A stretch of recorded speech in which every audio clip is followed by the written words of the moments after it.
নমস্কাৰ বন্ধুসকল, জীৱন সূত্ৰ চেনেলটোলৈ আপোনালোকক স্বাগতম।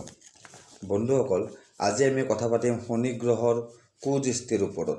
শনিৰ কুদৃষ্টিৰ ফলত মানুহৰ কি কি হয়, কি নহয় সেইবিলাকতো আমি সকলোৱে জানো। আৰু শনিৰ দৃষ্টি, বন্ধুসকল, শনি গ্ৰহ এটা এনেকুৱা গ্ৰহ যাৰ দৃষ্টি সকলো গ্ৰহতকৈ অধিক সময় থাকে। অৰ্থাৎ শনিৰ দশা বা অন্তৰ্দশা যিয়ে নহওক সকলো গ্ৰহতকৈ, বৃহস্পতিৰ গ্ৰহ, বুধ গ্ৰহ, মংগল গ্ৰহ, চন্দ্ৰ, তেনেকৈ আপোনাৰ শনিৰ দশা সকলো গ্ৰহতকৈ বেছি দিন থাকে মানুহৰ জীৱনত। শনিৰ মিনিমাম দশা চলে আপোনাৰ 2.5 বছৰ। ঠিক আছে, শনিৰ মিনিমাম দশা হ'ল 2.5 বছৰ, 3.5, তাৰপিছত চলে আপোনাৰ 7 বছৰ।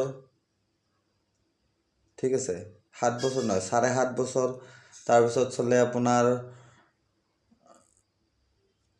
14 বছৰ। তেনেকৈ আপোনাৰ শনিৰ দশা চলে। ঠিক আছে, এতিয়া কওঁ বন্ধুসকলে, শনিৰ দশাৰ ফলত মানুহৰ কি কি হয়। শনিৰ দশাৰ ফলত মানুহৰ কৰ্মফল থাকে, ঠিক আছে, সেই কৰ্মৰ ফল শনিয়ে মানুহক প্ৰদান কৰে।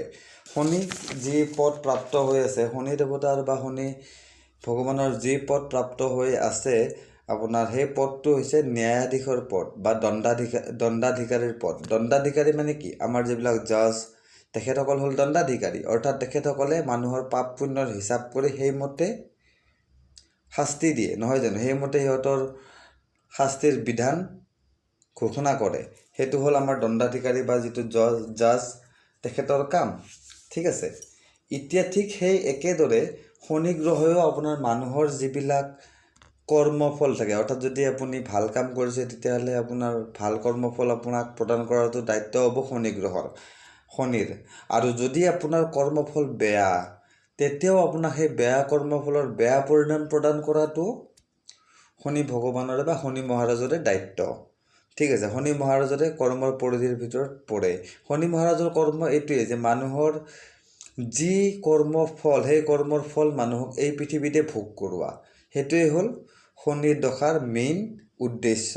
এতিয়া কওঁ বন্ধুসকল, যদি আপোনাৰ কৰ্মফল ভালো, তথাপিও যদি আপোনাৰ শনিৰ দশা অন্তৰ্দশা পৰে, তেতিয়াহ'লে আপোনাৰ হয়তো, যদি আপোনাৰ শনিৰ কুদৃষ্টি পৰে আপোনাৰ ওপৰত, ঠিক আছে, এতিয়া ধৰক আপোনাৰ 2.5 বছৰৰ আপোনাৰ শনিৰ কুদৃষ্টি পৰিল বা 7.5 বছৰ আপোনাৰ শনিৰ কুদৃষ্টি পৰিল।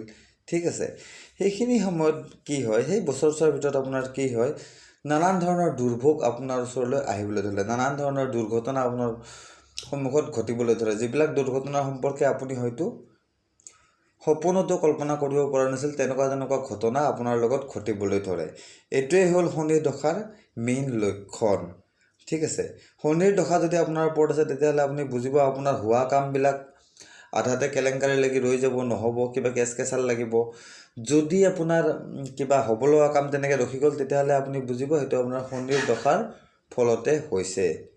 ঠিক আছে, এতিয়া বন্ধুসকল, ভিডিঅ' বেছি দীঘলীয়া নকৰি মই আপোনালোকক কওঁ, এই শনিৰ দশাৰ পৰা কি উপায় কৰিলে আপোনালোকে সুৰক্ষিত থাকিব পাৰিব। আপোনাৰ যিমানে দীঘল শনিৰ দশা কিয় নহওক, 2.5 বছৰৰ হওক, 3.5 বছৰৰ হওক, 7.5 বছৰৰ হওক, 14 বছৰৰ হওক, 18 বছৰৰ হওক, 27 বছৰৰ হওক, যিমানৰে নহওক, ঠিক আছে, আপুনি যদি আপোনাৰ জীৱনত দৈনন্দিন এই উপায়টো এটা হেবিচুৱেল উপায় হিচাপে, এটা হেবিট হিচাপে, আপোনাৰ এটা অভ্যাস হিচাপে পৰিণত কৰি ল'ব পাৰে, তেতিয়াহ'লে এই শনিৰ যিকোনো কুদৃষ্টিৰ পৰা, কুদশাৰ পৰা আপোনাৰ ৰক্ষা হ'ব আৰু শনিৰ সুদৃষ্টিৰ পৰা আপোনাৰ উপকাৰ হ'ব। ঠিক আছে, কুদৃষ্টিৰ পৰা আপোনাৰ ৰক্ষা হ'ব আৰু সুদৃষ্টি যিবিলাক আপোনাৰ পৰিব শনিৰ ভগৱানৰ, সেইটো পৰা আপোনাৰ উপকাৰ হ'ব। এতিয়া বন্ধুসকল, মই আপোনাক উপায়টো কৈছোঁ। উপায়টো হ'ল তেনেই চিম্পুল, বেছি একো কৰিব লগা নাই।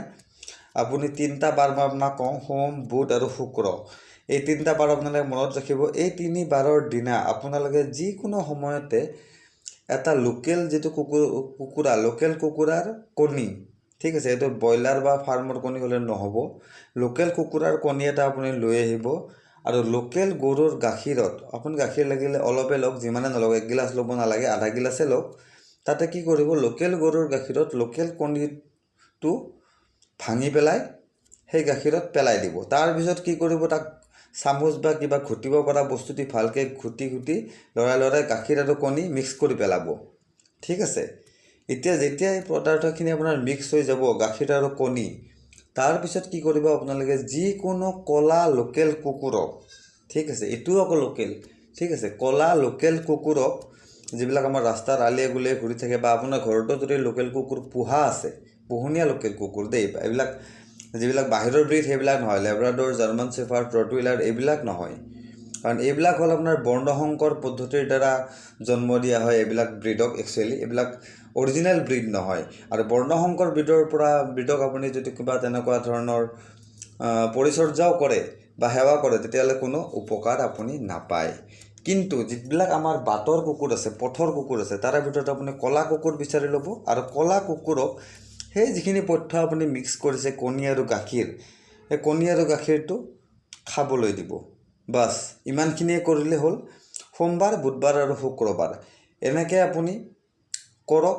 যদি আপোনাৰ শনিৰ দশা যদি 2.5 বছৰৰ আছে তেতিয়াহ'লে আপুনি এনেকৈ তিনি সপ্তাহ কৰক, আৰু যদি তাতকৈ আপোনাৰ দীঘলীয়া হৈ আছে তেতিয়াহ'লে আপুনি 3 মাহ কৰক। ঠিক আছে। এনেকৈ কৰিলে আপুনি দেখা পাব শনিৰ যি কুপ্ৰভাৱ, ঠিক আছে, শনিৰ দৃষ্টিৰ যি কুপ্ৰভাৱ, সেই কুপ্ৰভাৱৰ পৰা আপুনি আৰু আপোনাৰ পৰিয়ালবৰ্গ সমস্তে একেলগে ৰক্ষা পৰিব। কোনো আপোনাৰ অনিষ্ট নহ'ব শনিৰ কুপ্ৰভাৱৰ পৰা। ঠিক আছে। তো বন্ধুসকল, আশা কৰিছোঁ আজিৰ ভিডিঅ'টো আপোনালোকৰ কামত আহিব, আৰু আজি মই যিটো উপায় দিলোঁ সেই উপায়টোও আপোনালোকৰ কামত আহিব। গতিকে এই উপায়টো জীৱনত অৱলম্বন কৰক বন্ধুসকল, আৰু শনিৰ কুদৃষ্টিৰ পৰা নিজকে ৰক্ষা কৰক। শেষত যদি বন্ধুসকল মোৰ ভিডিঅ'টো যদি ভাল লাগিল তেতিয়াহ'লে ভিডিঅ'টো লাইক কৰি দিব বন্ধুসকল, আৰু এনেদৰে নতুন নতুন তথ্য পাই থাকিবলৈ মোৰ চেনেলটো ছাবস্ক্ৰাইব কৰি ল'ব। তো আজিলৈকে ইমানেই।